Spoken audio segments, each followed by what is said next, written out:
Tuhan bersamamu. Dan bersama rohmu. Inilah Injil suci menurut Yohanes. Dimuliakanlah Tuhan. Dalam amanat perpisahannya, Yesus berkata kepada murid-muridnya,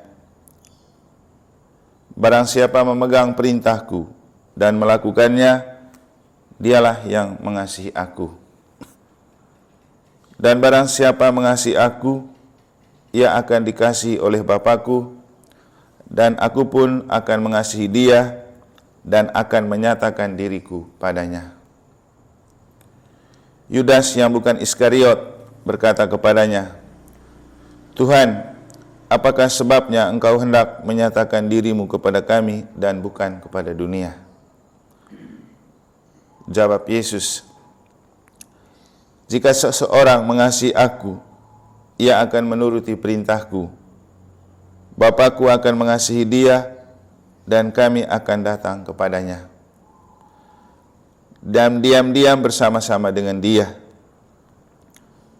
Barang siapa tidak mengenal aku, ia tidak menuruti perintahku, dan firman yang kamu dengar itu bukanlah daripadaku, melainkan dari Bapa yang mengutus aku. Semuanya itu kukatakan kepadamu selagi aku berada bersama-sama dengan kamu. Tetapi penghibur, yaitu Roh Kudus, yang akan diutus oleh Bapa dalam namaku, dialah yang akan mengajarkan segala sesuatu kepadamu dan akan mengingatkan kamu akan semua yang telah kukatakan kepadamu."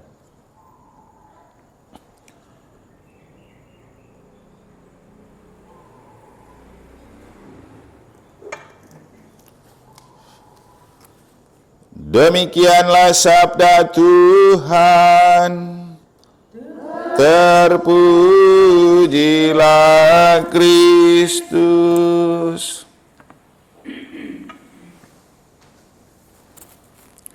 Para suster yang saya kasih dalam Tuhan, dua bacaan suci pada hari ini dan kisah hidup Santa Katarina dari Siena itu sangat punya makna yang banyak kalau kita detail memaknainya. Tetapi kali ini saya mengajak kita untuk melanjutkan memaknai kenapa perempuan selalu terdepan dalam urusan iman dan kerajaan Allah. Kenapa ya? Tidak mungkin saya menjawab karena saya laki-laki. Jadi di sini kebetulan banyak perempuan dan hanya saya saja yang laki-laki, maka mumpung tidak ada laki-laki lain, silakan suster menjawab. Kenapa perempuan itu selalu terdepan dalam urusan iman dan gereja? Dari zaman dulu sudah itu sampai sekarang. Kita lihat di gereja juga yang duduk di depan itu kan perempuan-perempuan ini mereka ya. Kecuali prodiakon aja laki-lakinya. Kenapa kira-kira? Ada apa? Hah? Masa suster mereka perempuan baru tidak menemukan? Awas, supaya tidak dianggap robot, lebih baik menjawab. Kenapa ya? Hati lembut, satu. Itu kan dari suster cukup satu wakil. Kau mewakili awamnya. Hah? Tidak. Kau tidak punya hati, makanya kau tidak tahu. Oke, kita cukup pakai hati lembut saja ya. Yohanes itu kan memberikan sebuah refleksi yang sangat bagus dalam Injil.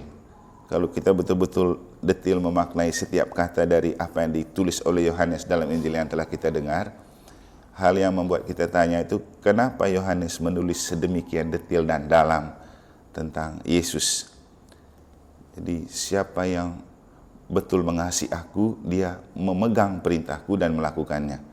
Nah, kalau kita ingat, perintah yang utama dan pertama dari Yesus yang ditulis oleh Yohanes itu apa? Kasih, mengasihi Tuhan dan mengasihi sesama. Dan orang yang menemukan Allah adalah kasih itu adalah Yohanes. Nah, dalam cerita jabatan, Yohanes ini tidak punya jabatan hebat kan? Nah, beda kayak Petrus mereka. Tapi dia diam-diam, tapi dia punya jabatan besar di dalam hatinya, yaitu kasih. Dan kasih itulah yang membuat Yohanes itu mudah menemukan dan mengenal Tuhan. Kan dia satu-satunya penginjil yang bicara tentang pengenalan. Kalau yang lain kan pengetahuan saja. Kan pengetahuan dan pengenalan kan beda. Pengetahuan itu hanya sebatas di kepala, tapi kalau pengenalan itu apa yang ada di kepala coba diinternalisasi ke dalam hati. Yang kemudian membangkitkan keyakinan seperti kata Romo Deni kan, Suster kan. Jadi apa yang ada di kepala kita sebagai pengetahuan perlu dimaknai lebih dalam sebuah pengenalan dan pemahaman, dan itu yang membuat kita yakin dengan sesuatu, sehingga kalau kita buat sesuatu karena kita yakin.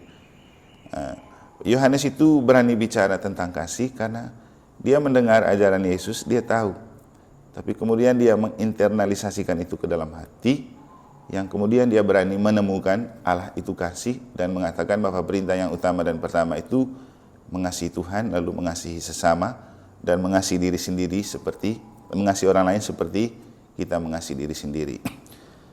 Nah, apa yang membuat orang bisa menemukan kasih di hati? Ya, jawabannya seperti kata Suster Elizabeth. Kalau hati tidak lembut, pasti tidak bisa menemukan kasih kan? Kalau hati itu kasar, keras, tidak ada kelembutan, yang ditemukan cuman kebencian, kedengkian, iri hati. Sama seperti kalau kita menemukan tanah yang lembut, pasti apapun yang ditaburkan gampang bertumbuh. Demikian juga hati. Setiap sabda Allah yang ditaburkan kalau punya hati yang lembut, pasti akan berguna.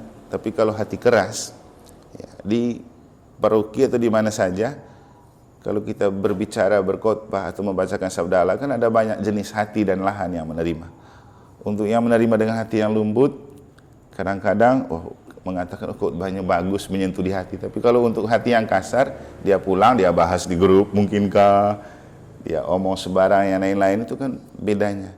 Nah, kita kembali ke kenapa dalam hal iman dan hidup gereja perempuan selalu terdepan, ya, karena perempuan kan terkenal sebagai makhluk perasa. Dan kalau bicara rasa itu kan di kedalaman hati. Tidak bisa kita berpikir pakai hati kan?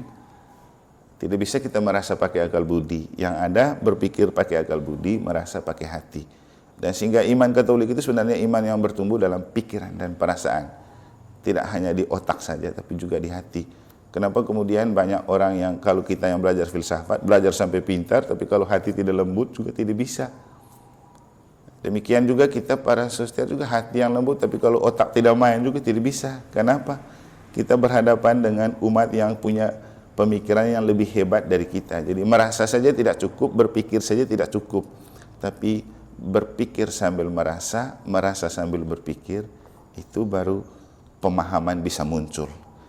Ya, sama juga dengan begini, kita mungkin dari segi pemikiran masuk akal, tapi belum tentu itu berkenan di hati orang kan. Demikian juga apa yang berkenan di hati kita belum tentu masuk akal. Sehingga Yesus bilang tuh dia lebih baik bicara tentang kebenaran daripada kebaikan. Karena kebaikan itu subjektif.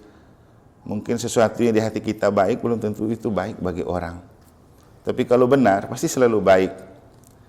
Yang baik tidak selalu benar. Itu makanya katanya Santo Thomas Aquino itu iman dalam fides et ratio itu iman dan akal budi. Jadi iman harus bertumbuh dalam akal budi dan iman. Nah, kita kembali ke perempuan yang memiliki kelembutan hati. Dan itulah yang membuat Tuhan itu suka pakai perempuan untuk karya-karya besar dalam cerita kitab suci ya. Dan kita hari ini merayakan dan memperingati Santa Katarina dari Siena.